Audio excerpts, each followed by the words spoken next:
खबर गुरुग्राम से है, जहां पर एमसीजी के चुनाव होने हैं, पर चुनाव में लगातार देरी हो रही है। चुनाव समय से न होना यह बड़ा सवाल है, पर आम आदमी पार्टी के कोषाध्यक्ष और वार्ड नंबर 17 से भावी प्रत्याशी अनुराग शर्मा ने भाजपा की एक पोल खोल दी और केंद्र में बैठी भाजपा से लेकर हरियाणा में खट्टर सरकार की कारस्तानियों को उजागर कर दिया।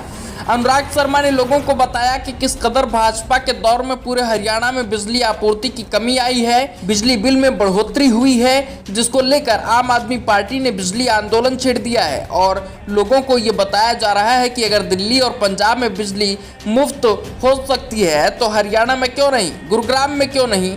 अनुराग शर्मा ने आंकड़ों के मुताबिक सब कुछ साफ किया और हरियाणा में मिल रही महंगी बिजली के खिलाफ आवाज उठाई और कहा कि एक मौका केजरीवाल को दीजिए, बिजली से लेकर शिक्षा तक में सुधार होगा और विकास का पथ साफ होगा। और क्या कुछ कहा अनुराग शर्मा ने, वो भी सुनिए। देखिए, हरियाणा हम निश्चित जीतने जा रहे हैं और जिस तरीके से माहौल बन रहा है देश के अंदर भाजपा के खिलाफ, भाजपा के मंत्रियों को गांव में नहीं जाने दिया जा रहा। अभी झज्जर में डॉक्टर धनखड़ ने एक पंचायत करी थी और उन्होंने बताया कि किस तरीके से नूह में हिंसा भड़काई गई। 75 साल से नूह के अंदर और हरियाणा में कोई हिंसा की घटनाएं नहीं हुई।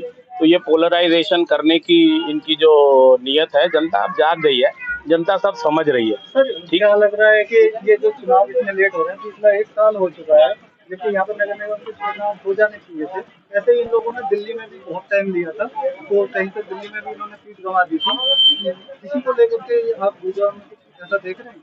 देखिए, ये भाजपा सरकार बहुत डरी हुई है और ये हर चीज़ से डर रही है। दिल्ली में सुप्रीम कोर्ट का आदेश पलट के जिस तरीके से ये ऑर्डिनेंस लेके आए हैं और आज भी चीफ जो चुनाव आयुक्त की नियुक्ति के लिए जिस तरीके से चीफ जस्टिस को बाहर किया गया है प्रक्रिया से, उसमें भी ये समझ आ रहा है कि भारतीय जनता पार्टी और माननीय प्रधानमंत्री बहुत डरे हुए हैं आम आदमी पार्टी सरकार से और देश की जनता के माहौल से। और उनको पता है कि अगर वो इलेक्शन कराएंगे तो उनकी हार होगी। जिस तरीके से वो बजरंगबली को पूज रहे थे और पुकार रहे थे कर्नाटका में, और बहुत बुरी हार हुई उनकी, और हिमाचल में बहुत बुरी हार हुई, और आने वाले 3-4 स्टेट्स में जो आपका छत्तीसगढ़, राजस्थान, झारखंड है, वहाँ पे भी भाजपा बहुत बुरी तरीके से हारने वाली है। तेलंगाना में भी हारने वाली है। तो मणिपुर उन्होंने जिस तरीके से जला दिया है, तो आप जनता ये जाग रही है, देख रही है। ठीक है, जनता को उन्होंने डराया हुआ है। आज जनता बोलने से डरती है। कितने लोगों के आप ये बिजली का बिल देंगे, वो कहते हैं कि मेरी फोटो मत लीजिएगा। तो जनता कहीं सामने नहीं आना चाहती, लेकिन वो आपके साथ खड़ी है।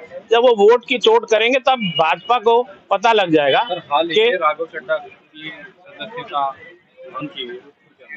देखिए, पहले हमारे संजय सिंह जी की सदस्यता भंग करी गई और राघव चड्ढा जी और अधीर रंजन चौधरी जी को भी संसद से बाहर किया गया। तो ये जो भी आवाज़ें हैं, और पहले राहुल गांधी को 2 साल के लिए इन्होंने लोअर कोर्ट्स में अपना गंदा खेल खेल के बर्खास्त किया और सुप्रीम कोर्ट से निश्चित उनको राहत मिली है। तो ये बहाल हो जाएगा। ये इनके डर के संकेत हैं। ये डरे हुए हैं बहुत ज़्यादा कि जो आदमी आवाज़ उठाता है, जो थोड़ा सा, अब राघव चड्ढा जी ऑक्सफोर्ड से पढ़े हुए हैं, इकोनॉमिक्स के स्टूडेंट हैं, तो वो जिस तरह के तथ्य लाते हैं कि 100 लाख करोड़ का कर्जा इस सरकार ने पिछले 9 साल में लिया, जो 70 साल में सरकारों ने सिर्फ 55 लाख करोड़ लिया। तो वो देश गर्द में जा रहा है, डूब रहा है। तो वो उनको पता है कि इन लोगों को अगर ज्यादा बोलने दिया संसद में तो जनता जाग जाएगी। किस तरह की राजनीति कर रही है मौजूदा सरकार? किस तरह की राजनीति कर रही है मौजूदा सरकार? क्या? देखिए, आप अगर हरियाणा की बात कर रहे हैं या देश की बात कर रहे हैं, देश में सिर्फ लूट तंत्र चल रहा है।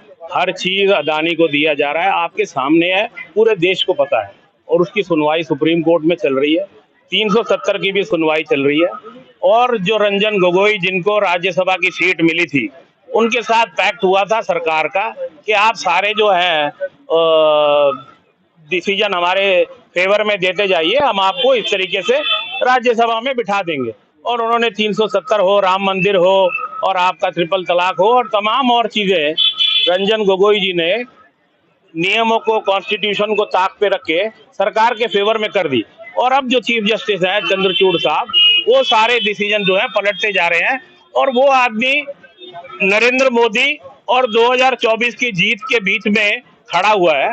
और जब तक वो खड़े हैं, क्योंकि उनकी जो पोजीशन है वो नवंबर अगले साल 24 नवंबर तक है, तो भाजपा तो डरी हुई है। वो आज सुप्रीम कोर्ट को भी अंडरमाइन करने की कोशिश कर रही है, लेकिन जनता वोट के जरिए, क्योंकि डेमोक्रेसी है, सबक सिखाएगी भाजपा को। सर अभी आप की ये जो मुहिम आप लेकर चलते हैं, आप बिल आपके साथ में है, मौजूद है आपके साथ है, तो उससे किस तरह का रिस्पॉन्स पब्लिकली मिला है? देखिए, अभी जिस एरिया में मैं खड़ा हूँ ये थोड़ा सा अप मार्केट है, लेकिन अगर आप गरीब सेटलमेंट कॉलोनीज में जाएंगे वहाँ पे जनता बहुत त्रस्त है।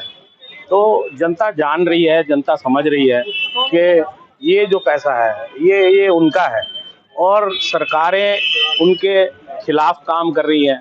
और ये बिजली की अगर जो 24 घंटे बिजली और जो दरें हैं दिल्ली और पंजाब में कम हो सकती हैं और 200-300 यूनिट फ्री हो सकता है, तो हरियाणा में क्यों नहीं हो सकता? 30 किलोमीटर ही तो दूर है देश की राजधानी से। तो जनता जाग रही है, निश्चित ही मैं आपको बोल रहा हूँ कि जनता जाग रही है पूरे हरियाणा के अंदर। मैं गुड़गांव की विशेषकर बात नहीं करूंगा। तो जनता, मैंने जैसे आपको बताया कि दिल्ली में अरविंद जी ने पूछा कि क्या ये फ्री की रेवड़ी है, तो जिसको नहीं चाहिए वो छोड़ दे, लेकिन 90% 95% लोगों ने उसको ऑप्ट किया। तो ये क्या दिखाता है कि भाई जनता को चाहिए ये मूलभूत सुविधाएं, और फ्री चाहिए, और एजुकेशन फ्री चाहिए, अस्पताल फ्री चाहिए। तो ये दिखाता है कि जनता का पैसा है, जनता पे खर्चा होना चाहिए।